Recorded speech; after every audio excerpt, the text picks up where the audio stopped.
Hey guys, welcome back. We're going to tackle another pretty heavy subject today, as we've done the last few videos. But this is where I see where the most value lies, is when we tackle these hard issues. So today's video is going to be the truth of the purpose of your life, the hero's journey. Let's get into it. I'm fairly certain that at some point in your life, you have probably stopped to think about the meaning and purpose of your life. This has been a question I have greatly struggled with and wrestled with for a long time, seeing and experiencing suffering and confused to the point of it all. Unfortunately, I think most people are in this situation, and just like I did, we continue to carry on in hopes of understanding more in the future. And to be honest, some of us don't even make it to that future. So today I want to bring this message forward to you because I've got some good news. I'm about to share the ultimate purpose of life for every one of us here on planet Earth, whether you realize it or not. So if you've ever felt lost, confused, or scared as to what the purpose of your life is, then this video is for you. I would like to bring my perspective forward in love and service to humanity. Thank you. So all humans have this one thing in common. We have all forgotten where we come from. We identify fully with our current human experience and perspectives. The same perspectives, emotions, and senses that make up our personal experience and, in a way, our own mini universe, or what I like to say is your you-inverse. This gives each of us the unique opportunity. We have been given the opportunity to experience physical reality through our own singular perspective and have the free will to interact with our environment in any way we choose. As stated in my first video entitled Illuminating the Mysteries of True Healing, I discussed the idea that we are energy. The reason I bring this forward again is if we think about physics and the law of conservation of energy, which states, energy cannot be created or destroyed, only converted from one form to another. This principle applies to closed systems where total energy remains constant over time. What does this imply in regards to our human body, soul? Mind, body, soul. I believe the body, mind, soul are no exception to these principles of physics, which would mean that we as a form of energy cannot be created or destroyed, and therefore must be converted from one form of energy to another. This is suggesting that when we die, we cannot be destroyed, just converted from one form of energy to another. This would also apply to our birth, converted from one form of energy to another. This is evidence all pointing to the fact there was something before physical life here on Earth, and there will be something after as well. So in reality, what I'm saying is I can only tell you the start and end of your journey. The middle is up to you. The middle is determined by the perspectives you take, the emotions you feel, and the actions you carry out. What I am saying is that I know your ultimate destination, and I know where we all started from. However, the path you take to get there is yours. I will show you how you can effectively navigate that path if you choose to take that advice. However, the rest is up to you, as it should be. This is your experience. You're here for your experience, not mine. So I'd like to take us through another thought experiment. If you'll take a moment to join me on this exercise, I think it's quite powerful. So, for the purpose of this thought experiment, let's imagine that you are God. You are the prime creator of the entire universe. You can do anything. You know everything, and you have an infinite amount of time to experiment. So, what do you do first? You start to explore everything there is to explore, and experiment with everything you can experiment with, maybe over thousands, millions, or billions of years, who knows. Then one day you come to the realization, after all this time has passed, and all the experience and knowledge you have gained, that in fact you don't know everything. There is just one thing you haven't been able to explore or experience, and that is yourself. So after careful consideration, you decide you want to see what you look like, at the very least, so you create a mirror to see a reflection of yourself. Okay, fantastic. Now we know what we look like. But how do we really get to know and experience ourselves and all the wide range of emotions that are available? After many years of planning and careful consideration, you decide the only way this would be possible is to create living reflections of yourself, providing these reflections with different challenges, thoughts, perspectives, so they can interact with each other and learn from each other and therefore experience each other and themselves. So in a massive expression of self-love, you decide to shatter yourself into a billion pieces, with each piece creating a new reflection and experience of yourself. Now, each piece, each reflection is still part of the whole, however, is now free for individual expression and perceptions, so you can have the opportunity to learn about all the parts of yourself. But you realize there's just one small catch. If the shattered pieces are fractals know that they are part of the whole and share in your universal knowledge, then you're right back where you started.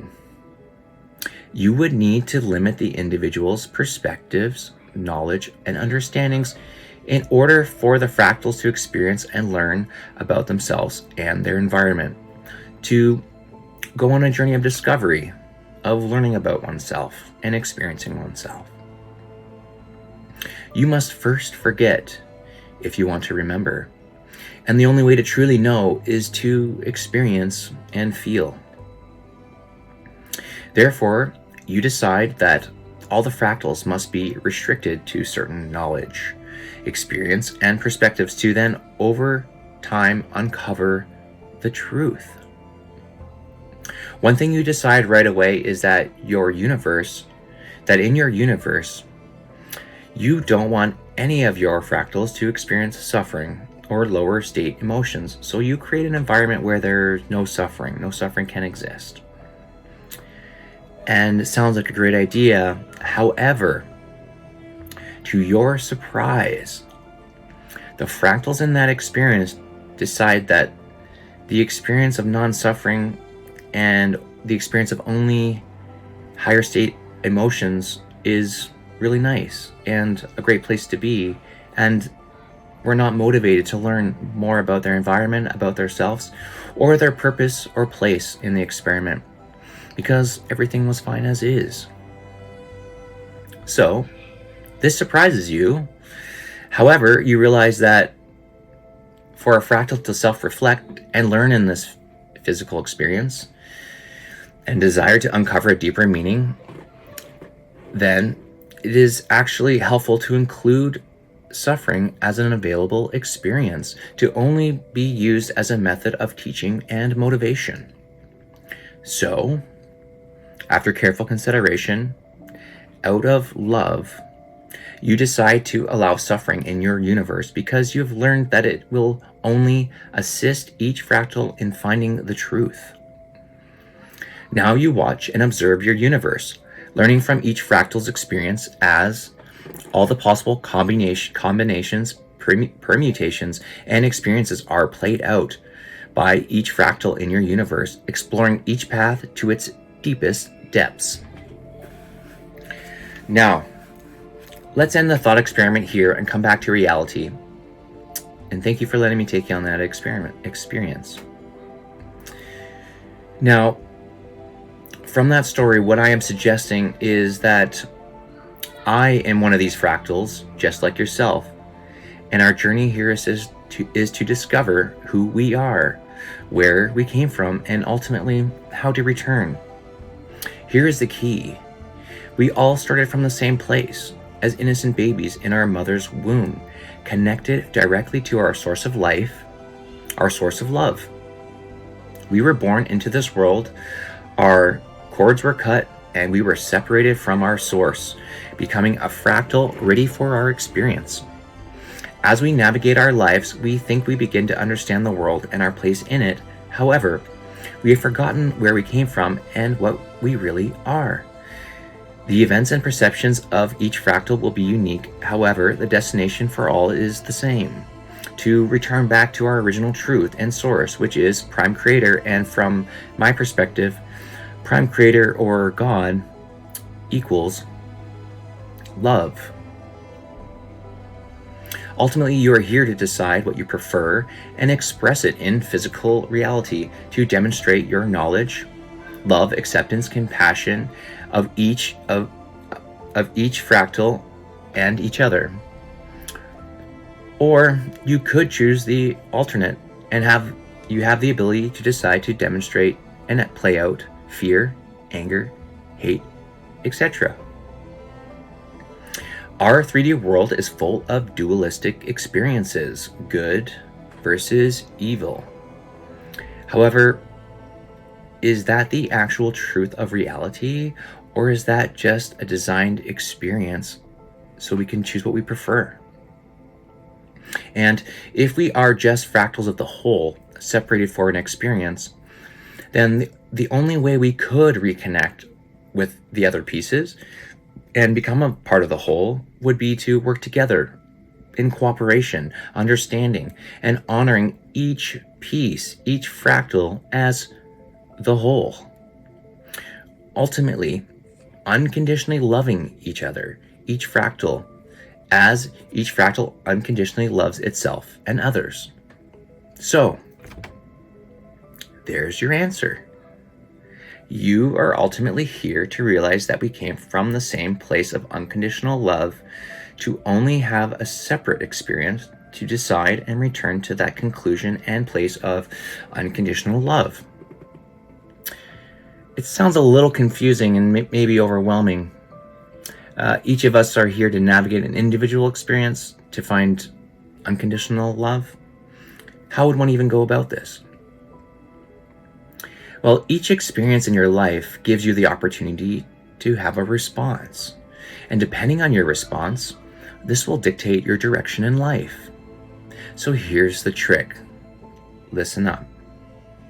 What you'll begin to realize over time is that when you decide to respond to your life situations with love, understanding, acceptance, etc., this will result in you moving in the direction of your purpose in life, no matter the obstacle put forth in front of you. And conversely, each time you respond to your life situations with anger, fear, hate, judgment, etc., it will result in you moving further away from the lessons and purpose of your life. It is really that simple.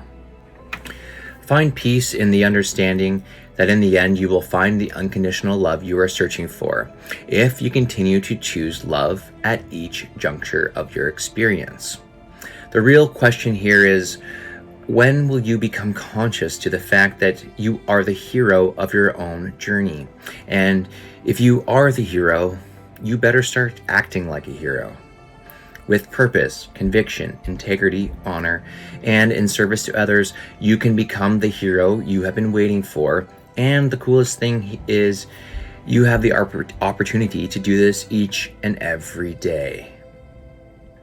The fact is that each of us experience unique challenges in our lives, and your mission, if you choose to accept it, is to muster up all the courage, strength, and will you have to head straight into the dragon's den and face your challenges, face your misperceptions, face your judgments with the sword of love and the shield of understanding, acceptance, grace, and knowing that ultimately you and the universe are one.